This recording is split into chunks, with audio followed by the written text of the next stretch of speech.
Hello friend, स्वागत है आपका करंट अफेयर के इस प्रोग्राम में। अब हम बात करेंगे आज के करंट अफेयर की। देखेंगे हम अर्थव्यवस्था के विषय में। ठीक है फ्रेंड, अर्थव्यवस्था। अमेरिका की पहली बैंक, ठीक है, अमेरिका की पहली बैंक जिसने गुजरात स्थित गिफ्ट सिटी में भारत के पहले अंतर्राष्ट्रीय वित्तीय सेवा केंद्र में अपनी शाखा स्थापित की है। ठीक है, तो वो कौन सी बैंक है? City bank. ठीक है, ये अमेरिका की पहली बैंक है। ठीक है फ्रेंड, अमेरिका की पहली बैंक जिसने गुजरात स्थित गिफ्ट सिटी में भारत के पहले अंतर्राष्ट्रीय वित्तीय सेवा केंद्र में अपनी शाखा स्थापित की है। ठीक है, वो है सिटी बैंक। ठीक है फ्रेंड, नेक्स्ट हम बात करेंगे।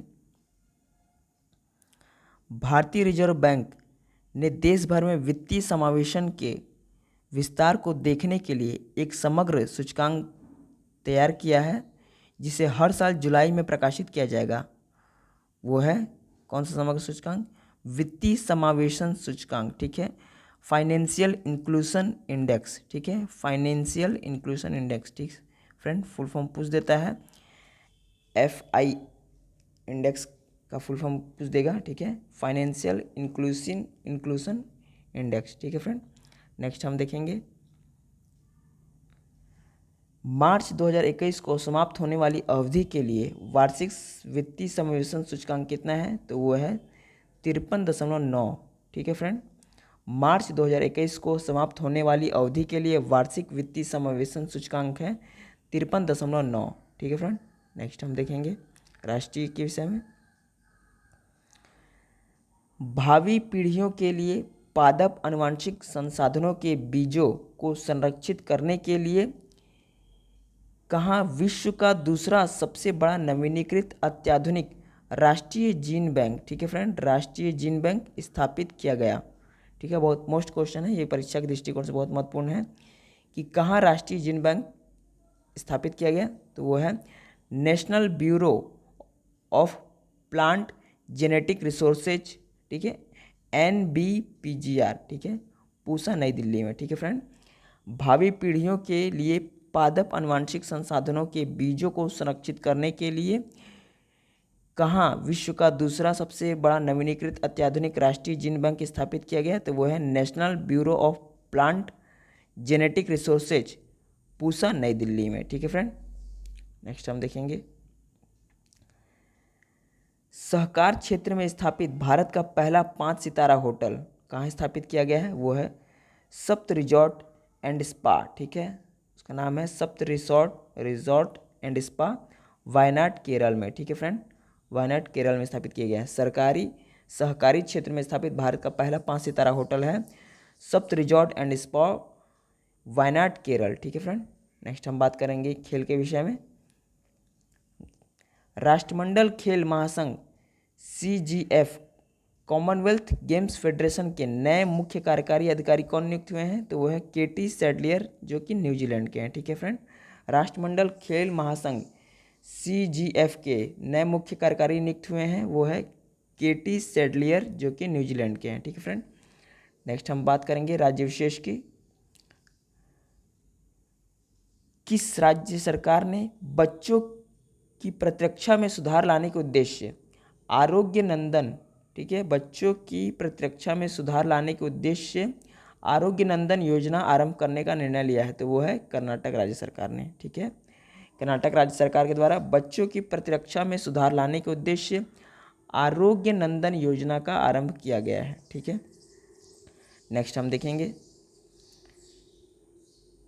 वर्ष 2020 के लिए केरल साहित्य अकादमी विद्या वेतन के प्राप्तकर्ता कौन है? तो वो है सेथु और पेरुम्बदवम श्रीधरन। ठीक है फ्रेंड, सेथु और पेरुम्बदवम श्रीधरन, जो कि मलयालम लेखक है। ठीक है फ्रेंड, इन्हें केरल साहित्य अकादमी विद्या वेतन 2020 प्रदान किया गया है। इनका नाम है सेथु और पेरुम्बदवम श्रीधरन, जो मलयालम लेखक हैं। ठीक है फ्रेंड, नेक्स्ट हम देखेंगे। महिला प्रधानों को बुनियादी आय सहायता प्रदान करने के लिए पश्चिम बंगाल सरकार द्वारा एक योजना शुरू की गई है, जिसका क्या नाम है? लक्ष्मी भंडार योजना। ठीक है फ्रेंड, महिला प्रधानों को बुनियादी आय सहायता प्रदान करने के लिए पश्चिम बंगाल सरकार द्वारा शुरू की गई योजना का क्या नाम है? वो है लक्ष्मी भंडार योजना। ठीक है फ्रेंड। नेक्स्ट हम बात करेंगे सामान्य ज्ञान के विषय में। प्रादेशिक समुद्र और सन्निहित क्षेत्र विषयक सम्मेलन को हस्ताक्षरित कब किया गया था? 29 अप्रैल 1958 को यह हस्ताक्षरित हुआ तथा ये 10 सितंबर 1964 को प्रभावी हुआ। ठीक है फ्रेंड। नेक्स्ट हम देखेंगे खुला समुद्र विषयक सम्मेलन जो 29 अप्रैल 1958 को ये हस्ताक्षरित हुआ तथा 30 सितंबर 1962 को ये प्रभावी हुआ। ठीक है फ्रेंड। जो 30 सितंबर 1962 को ये प्रभावी हुआ। मछली पकड़ने और खुले समुद्र के जीवित संसाधनों का संरक्षण विषयक सम्मेलन। ठीक है फ्रेंड। मछली पकड़ने और खुले समुद्र के जीवंत संसाधनों का संरक्षण विषय सम्मेलन जो 29 अप्रैल 1958 को हस्ताक्षरित हुआ तथा 20 मार्च 1966 को ये प्रभावी हुआ। ठीक है फ्रेंड। 20 मार्च 1966 को ये प्रभावी हुआ।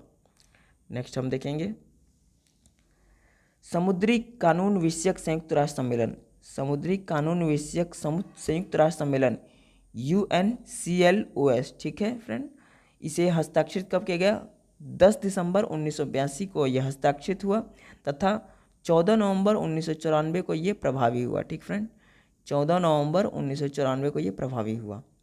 ठीक है फ्रेंड। नेक्स्ट हम देखेंगे मध्यस्थता से अंतर्राष्ट्रीय समाधान समझौते विषयक संयुक्त राष्ट्र सम्मेलन। ठीक फ्रेंड। मध्यस्थता से अंतर्राष्ट्रीय समाधान समझौते विषयक संयुक्त राष्ट्र सम्मेलन जो हस्ताक्षरित कब हुआ था? 20 दिसंबर 2018 को यह हस्ताक्षरित हुआ तथा 12 सितंबर 2020 को यह प्रभावी हो गया। ठीक है फ्रेंड। मध्यस्थता से अंतर्राष्ट्रीय समाधान समझौते विषयक संयुक्त राष्ट्र सम्मेलन 20 दिसंबर 2018 को यह हस्ताक्षरित किया गया तथा 12 सितंबर 2020 से ये प्रभावी हुआ। ठीक है फ्रेंड। आज का करंट अफेयर हमारा समाप्त हुआ। सेशन अच्छा लगे तो इसे ज़्यादा से ज़्यादा शेयर करें तथा सब्सक्राइब करें। मिलते हैं हम नेक्स्ट करंट अफेयर प्रोग्राम में। तब तक के लिए जय हिंद,